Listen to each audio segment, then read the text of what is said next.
Depois de 70 anos, o livro Minha Luta, de Adolf Hitler, vai ser republicado em vários países. Lançada no começo do mês na Alemanha, a obra gerou constrangimento no país, que se envergonha das atrocidades cometidas pelo ditador nazista. Traduzida em 18 idiomas, a obra é considerada uma das principais peças de propaganda nazista. Com o fim dos direitos autorais, foi reeditada em uma versão comentada de 2.000 páginas. Estados alemães ainda tentam proibi-la para evitar que seja usada para reforçar o racismo, como que se viu após 100 mulheres terem sido roubadas e sofrerem abusos sexuais em Colônia na noite do Réveillon. 18 suspeitos são imigrantes. Grupos de extrema-direita protestaram contra os mais de 1 milhão de refugiados que chegaram ao país no ano passado. Apesar das reações negativas, reedições da versão original já são oferecidas por livrarias online, como a Amazon. Aqui no Brasil, uma editora deve levar a obra às livrarias em março, sob protestos da comunidade judaica. Todos os historiadores e biógrafos do Hitler tiveram que ler Minha Luta para entender Hitler. Então, é um absurdo que haja quem defenda a proibição total deste livro, que não faz sentido. Hitler ainda não era ditador quando começou a escrever Minha Luta em 1925. Estava preso por traição à pátria. Ele expôs suas ideias racistas e antissemitas. O livro virou um best-seller na década de 1930, depois que ele se tornou chanceler. Dado de presente para recém-casados, vendeu 12 milhões de cópias durante a guerra. Quando o conflito acabou, foi proibido pelos aliados. O exército americano assumiu o controle da editora e os direitos passaram às autoridades da Baviera. Minha Luta conquistou simpatizantes nos governos de alguns países, como o Brasil. Antes do rompimento das relações diplomáticas com os países do eixo, o Brasil tinha negócios com a Alemanha. Em junho de 1940, Getúlio elogiou o nacionalismo das nações fortes, uma referência às ditaduras de direita da época. O editor da versão brasileira diz que as 454 páginas de comentários são importantes para rebater alguns trechos. Explicam as ideias do Hitler, desmentem inverdades históricas, criticam as posições racistas, belicosas dele e contextualizam para a nossa época. Arline, há um risco dessa publicação aumentar o racismo e o antissemitismo? Olha, William, eu acho que da forma como está sendo feita, eu acho que não, porque a edição que está sendo publicada é uma edição comentada, né, bem destrinchada, onde o autor que comenta faz toda uma explicação, olha isso, quis dizer isso, que levou a tal situação. Dessa forma, eu acho até interessante, porque do jeito que está, o Mein Kampf, essa obra, né, absurda, ela já circula clandestinamente na Alemanha.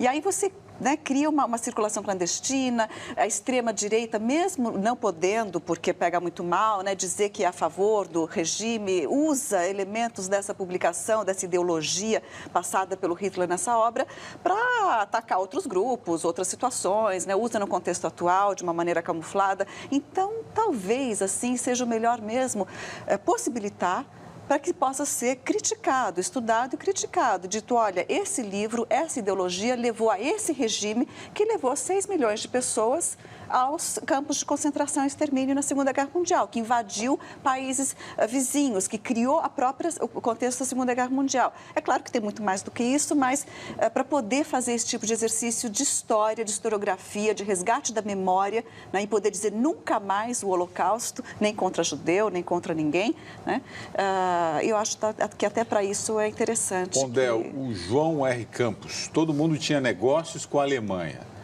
Henry Ford, que fazia grandes doações ao partido nazista. Ele está falando dessa admiração que se tinha no passado.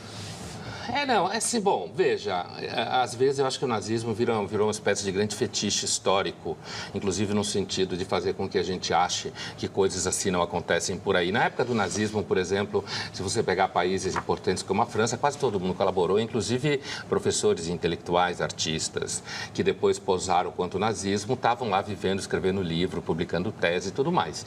Então, eu acho que a matéria tem duas coisas. Primeiro, com relação à publicação do livro, eu acho que é importante uma publicação que tenha aparelho crítico, como a gente fala na vida acadêmica, quer dizer, nota de rodapé, análise, né?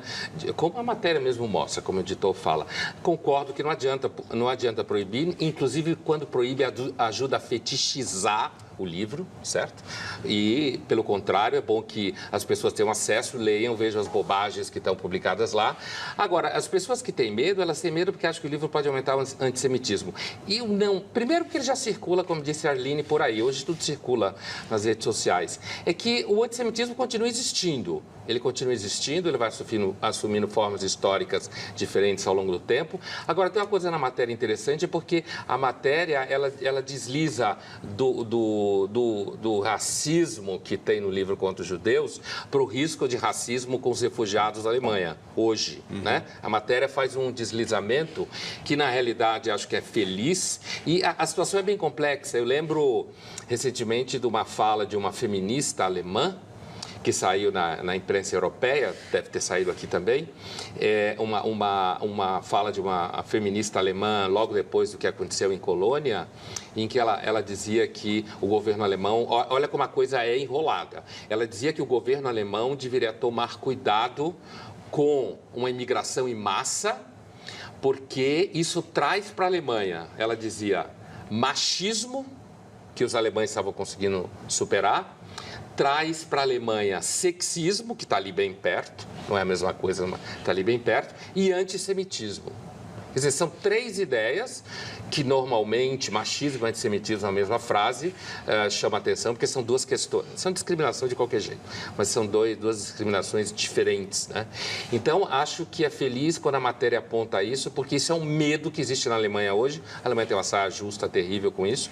E lembrar que, na realidade, o racismo não tem endereço único, né? Você pode ser racista contra A, você pode ser racista contra B, e esse problema do racismo na Europa hoje, é por isso que esses islamitas atrapalham a vida dos muçulmanos na Europa, porque os islamitas, eles acabam reforçando o discurso dos racistas e os governos não conseguem fazer nada, eles são meio paralisados, né? Como a gente tem visto na Europa recentemente. Rafael Teixeira, nenhum livro deve ser censurado, o problema não está nos escritos e sim nos leitores.